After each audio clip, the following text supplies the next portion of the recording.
নমস্কাৰ প্ৰিয় দৰ্শক সকলোকে পুনৰ এবাৰ এটা গুৰুত্বপূৰ্ণ ভিডিঅ'ৰ মাজলৈ স্বাগতম জনাইছো। প্ৰিয় দৰ্শক বৰ্তমান যিহেতু ফাগুন মাহ চলি আছে, ফাগুন মাহ অসমীয়া বৰ্ষ পঞ্জিকাৰ অনুসৰি একাদশ মাহ। লগতে এই মাহটো ভগৱান শ্ৰীকৃষ্ণৰ অতিকৈ প্ৰিয় মাহ। কাৰণ এই মাহত হোলী উৎসৱ পালন কৰা হয়। এই মাহ ভগৱান শ্ৰীকৃষ্ণৰ অতিকৈ প্ৰিয় বুলি শাস্ত্ৰত গণ্য কৰা হৈছে। যদি প্ৰিয় দৰ্শক এই পবিত্ৰ মাহত আপোনাৰ ঘৰলৈ যদি এইকেইটা চৰাই আহে, তেতিয়া আপুনি এটা কাম যেনে তেনে কৰিব। লগতে প্ৰিয় দৰ্শক আপুনি এই ফাগুন মাহত আপোনাৰ ঘৰৰ পৰা কি বস্তু আনক কেতিয়াও দিয়াটো উচিত নহয়। আৰু এই ফাগুন মাহত আপুনি কি বস্তু খোৱাটো খুবেই উচিত। আৰু আপোনালোকক এই ফাগুন মাহত কেইটামান শুভ সংকেতৰ বিষয়ে এই ভিডিঅ'টোত আমি শ্বেয়াৰ কৰিব খুজিছো। বহুকেইটা আপুনি গুৰুত্বপূৰ্ণ কথা এই ভিডিঅ'টোৰ জৰিয়তে জানিব পাৰিব। আৰু এই কথাখিনি জনাৰ পাছতকৈ আপুনি উপকৃত হ'ব। গতিকে আপুনি ভিডিঅ'টো সম্পূৰ্ণকৈ চাই থাকিব।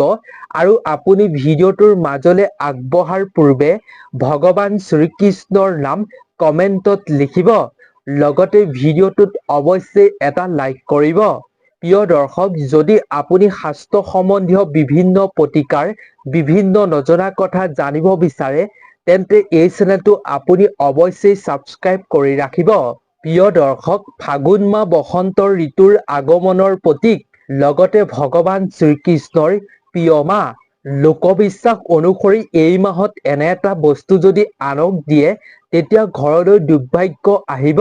এইবাবেই আপুনি সাৱধান অৱলম্বন কৰাটো জৰুৰী। আপোনাৰ ঘৰলৈ যদি এইকেইবিধ চৰাই এই ফাগুন মাহত অহা যোৱা কৰা আপুনি দেখা পাই সঘনাই, তেতিয়া আপুনি বুজি ল'ব আপোনাৰ ঘৰলৈ খুব কম দিনৰ ভিতৰতে ভাল দিন আহিব।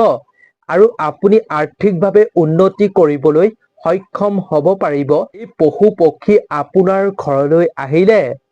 প্ৰিয় দৰ্শক, এই ফাগুন মাহত আপুনি দান বৰঙণি আগবঢ়াব পাৰিলেও আপোনাৰ বাবে খুবেই মংগলদায়ক। আপুনি এই মাহত দান কৰিলে ভগৱান শ্ৰীকৃষ্ণৰ লগতে ভগৱান শিৱ শংকৰৰ কৃপা দৃষ্টি লাভ কৰিব পাৰিব। কাৰণ ফাগুন মাহতেই মহাশিৱৰাত্ৰি আৰু হোলী উৎসৱ উদযাপন কৰা হয়। কিন্তু প্ৰিয় দৰ্শক, আপুনি এই ফাগুন মাহত যদি দান কৰিব বিচাৰে, তেতিয়া আপুনি ইয়াৰ প্ৰতি লক্ষ্য ৰাখিব। কোনো অপ্ৰয়োজনীয় আপোনাৰ হাতত ব্যৱহাৰ কৰিব নোৱাৰা যদি বস্তু আছে, কাপোৰ কানি আছে, তেন্তে আপুনি সেই বস্তু, সেই কাপোৰ আপুনি দান নকৰাটোৱেই ভাল। আপুনি ফটা কাপোৰ, ফটা বস্ত্ৰ যদি দান কৰে, তেতিয়াহ'লে আপুনি সুফল পাব নোৱাৰিব।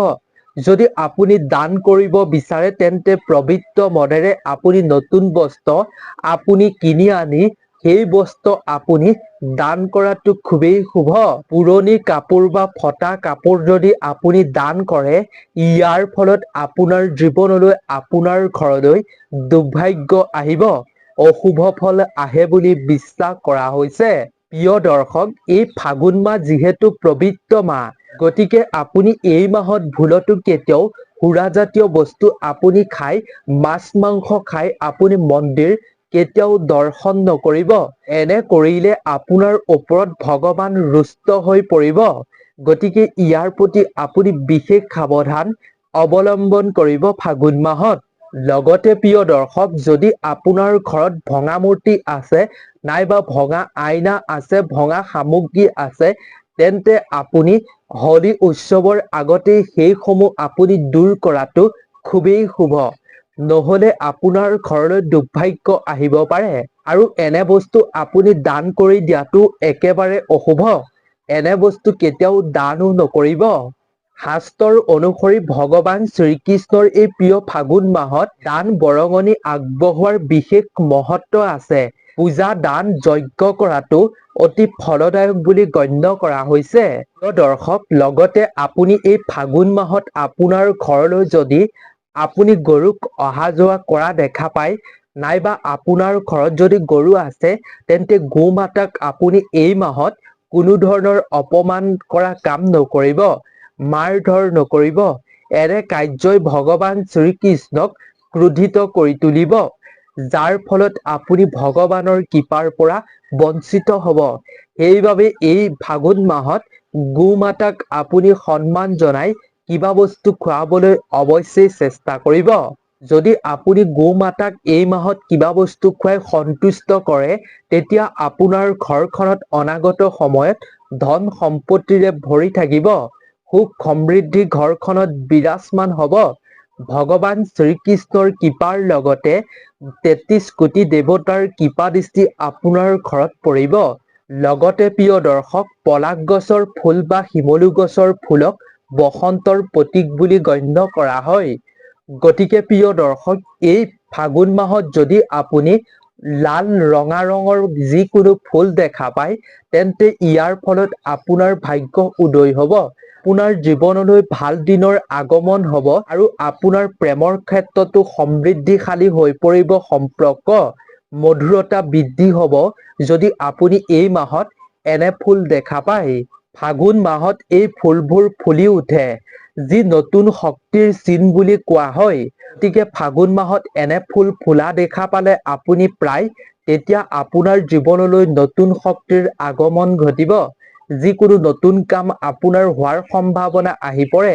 এয়া আপোনাক নতুন শক্তিৰ সংকেত প্ৰেৰণ কৰে বুলি বিশ্বাস কৰা হৈছে।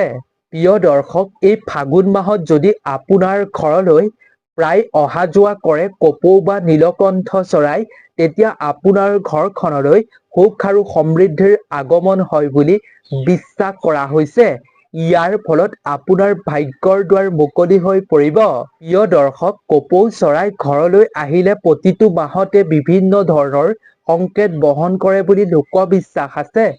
গতিকে এই ফাগুন মাহত ঘৰলৈ আহিলে আপোনাৰ ভাগ্য উদয় হোৱাটো একেবাৰে নিশ্চিত। হঠাৎ আপোনাৰ হাতলৈ অৰ্থ অহাৰ প্ৰবল সম্ভাৱনা থাকিব, শুভ ফল অহাৰ সম্ভাৱনা থাকিব আৰু পৰিয়ালত সুখ সমৃদ্ধিৰ দুৱাৰ মুকলি হয় বুলি বিশ্বাস কৰা হয়। গতিকে এই মাহত যদি আপোনাৰ ঘৰলৈ কপৌ চৰাই অহা যোৱা দেখা পায়, তেন্তে আপুনি কিবা নহয় কিবা এটা বস্তু অৱশ্যেই খুৱাবলৈ চেষ্টা কৰিব, দিবলৈ চেষ্টা কৰিব। তেনে কৰিলে আপোনাৰ ভাগ্য উদয় হৈ পৰিব। কিন্তু ভুলতো আপুনি মাৰ ধৰ কৰিবলৈ চেষ্টা নকৰিব। অপকাৰ কৰিলে আপোনাৰ নিজৰহে অপকাৰ হ'ব বুলি কোৱা হৈছে শাস্ত্ৰত। এই সময়খিনিৰ পৰা প্ৰকৃতিয়ে নতুন ৰূপ লয়। ফুল ফুলে, কপৌ চৰাই মাতে, কুলিৰ মাতে, বসন্তৰ আগমন ঘটে। গতিকে আপুনি ইয়াৰ প্ৰতি লক্ষ্য ৰাখিব। আৰু প্ৰিয় দৰ্শক, যদি এই ফাগুন মাহত আপোনাৰ ঘৰলৈ নীলকণ্ঠ চৰাই আহে বা আপোনাৰ ঘৰৰ ওচৰে পাছৰে আপুনি সঘনাই দেখা পাইছে, তেতিয়াহ'লে আপোনাক এয়া ঘৰলৈ ধন সম্পত্তি অহাৰ সংকেত বহন কৰে বুলি কোৱা হৈছে। লগতে ঘৰখনলৈ ভাল দিন আহি উন্নতি হোৱাৰ সংকেত বহন কৰে বুলি বিশ্বাস কৰা হৈছে। জনবিশ্বাস অনুসৰি যিজন ব্যক্তিয়ে এই ফাগুন মাহত নীলকণ্ঠ চৰাইক দেখা পাব, সেইজন ব্যক্তিৰ কৰ্মক্ষেত্ৰত দুগুণ উন্নতি হয় আৰু সেইজন ব্যক্তিৰ ঘৰ দুগুণে উন্নতি হ'বলৈ আৰম্ভ কৰে। সকলো অভাৱ অনাটন ঘৰৰ পৰা দূৰ হ'বলৈ আৰম্ভ কৰে। লগতে প্ৰিয় দৰ্শক, এই ফাগুন মাহত আপোনাৰ ঘৰত জুৰীয়া শালিকা দেখা পালেও অত্যন্ত শুভ। শালিকা হৈছে লক্ষ্মী দেৱীৰ বাৰ্তাবাহন। গতিকে প্ৰিয় দৰ্শক, জুৰীয়া শালিকা দেখিলে আপুনি বুজি ল'ব আপোনাৰ ঘৰলৈ লক্ষ্মী দেৱীৰ আগমন হ'বলৈ গৈ আছে। লগতে প্ৰিয় দৰ্শক, আপোনাৰ ঘৰৰ আশে পাশে আপুনি যিকোনো মাহতে বগা ফেঁচা দেখাটো অতিকৈ শুভ। আপুনি নিশ্চয় জানে বগা ফেঁচা মাতা লক্ষ্মীৰ বাহন। গতিকে বগা ফেঁচা দেখাটো খুবেই শুভ। ফেঁচাই প্ৰেৰণ কৰা কিছুমান শুভ সংকেত থাকে আৰু কিছুমান অশুভ সংকেত থাকে। এই অশুভ সংকেত লাভ কৰিলে মৃত্যুৰ ভয় বেছিকৈ থাকে বুলি কোৱা হৈছে। প্ৰিয় দৰ্শক, এই ফাগুন মাহত আপোনাৰ ঘৰৰ পৰা ভুলতো কেতিয়াও আপুনি দৈ আনক কেতিয়াও নিদিব। ভগৱান শ্ৰীকৃষ্ণৰ প্ৰিয় দৈ। গতিকে আপুনি এই ফাগুন মাহত হোলী উৎসৱলৈকে ভুলতো কেতিয়াও দৈ আনক দিয়াৰ পৰা বিৰত থাকিব। বিনামূলীয়াকৈ নিদিব। আপুনি যদি কাৰোবাক বিক্ৰী কৰিব বিচাৰে, তেন্তে আপুনি মূল্য লৈ বিক্ৰী কৰিব পাৰে, কিন্তু বিনামূলীয়াকৈ ঘৰৰ পৰা দৈ আপুনি কোনো কাৰণতে আনক নিদিব। ইয়াৰ ফলত দুৰ্ভাগ্য ঘৰলৈ আহিব পাৰে। লগতে প্ৰিয় দৰ্শক, এই মাহত আপুনি ভগৱান শ্ৰীকৃষ্ণৰ প্ৰিয় বস্তু ঘৰলৈ অনাটো অতিকৈ শুভ। ইয়াৰ দ্বাৰা আপোনাৰ ঘৰত ভগৱান শ্ৰীকৃষ্ণৰ অসীম কৃপা দৃষ্টি পৰিব। প্ৰিয় দৰ্শক, ভগৱান শ্ৰীকৃষ্ণৰ প্ৰিয় এই ফাগুন মাহত আপুনি 2ৰ পৰা 3টা আপুনি নিয়মিতভাৱে তুলসী পাত সেৱন কৰিলে আপোনাৰ শৰীৰত ৰোগ প্ৰতিৰোধ কৰাৰ ক্ষমতা বৃদ্ধি পাব। ইয়াৰ ফলত জ্বৰ, কাহ, এলাৰ্জিৰ দৰে সমস্যাৰ পৰা আপুনি উপশম পাই থাকিব পাৰিব বুলি কোৱা হৈছে। লগতে প্ৰিয় দৰ্শক, এই ফাগুন মাহত আপুনি টেঙা শাক যেনে আপুনি চুকা শাক, মধুসোলং ইত্যাদি শাক আপুনি আঞ্জা বনাই খালে আপোনাৰ শৰীৰটো শুদ্ধ কৰি ৰাখিব। ইয়াৰ ফলত আপোনাৰ শৰীৰটোক ৰোগ প্ৰতিৰোধ কৰাৰ ক্ষমতা বৃদ্ধি কৰাত সহায় কৰিব। লগতে প্ৰিয় দৰ্শক, এই ফাগুন মাহত মৌ খোৱাটো অতি শুভ। মৌ খোৱাটো ফাগুন মাহত ডাকৰ বচনতো আছে। মৌ খালে এই ফাগুন মাহত শৰীৰত বল শক্তি প্ৰদান কৰে। ফলস্বৰূপে আপুনি বিভিন্ন ৰোগৰ পৰা উপশম বা ৰক্ষা পাই থাকিব পাৰিব বুলি বিশ্বাস কৰা হৈছে। গতিকে এনে বস্তু এই মাহত খালে আপোনাৰ স্বাস্থ্যৰ বাবে খুবেই উপকাৰ হয় বুলি কোৱা হৈছে। লগতে এই মাহত মানিমুনিৰ জালুকীয়া আঞ্জা খালেও শৰীৰৰ বাবে খুবেই উপকাৰ হয় বুলি কোৱা হৈছে। গতিকে আজিৰ ভিডিঅ'টো ইমানেই আছিল। আপুনি নিশ্চয় জানিব পাৰিলে ফাগুন মাহত আপোনাৰ ঘৰলৈ কি কি চৰাই আহিলে অতিকৈ শুভ, কি কাম কৰিব লাগিব চৰাই এইকেইটা দেখিলে নিশ্চয় জানিব পাৰিলে। আপুনি যিকোনো চৰাইকে প্ৰতিটো মাহতে আপুনি কিবা নহয় কিবা খোৱালে আপোনাৰ ভাগ্য উদয় হৈ পৰিব। লগতে আপুনি গো মাতাক যিকোনো বস্তু প্ৰতিদিনে খোৱালেও আপোনাৰ ভাগ্যত কিবা বাধা থাকিলেও সেই বাধা দূৰ হৈ পৰিব। 33 কোটিৰ দেৱতাৰ কৃপা আপুনি লাভ কৰিব পাৰিব। গতিকে আজিৰ ভিডিঅ'টোৰ পৰা নিশ্চয় আপুনি বহুখিনি নজনা কথা জানি উপকৃত হৈছে।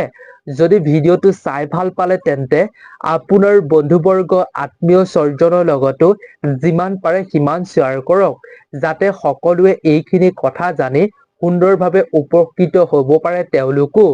গতিকে আপোনালোক সকলো ভালে থাকক, সুস্থ থাকক, তাৰেই আমিও কামনা কৰিছো। ধন্যবাদ।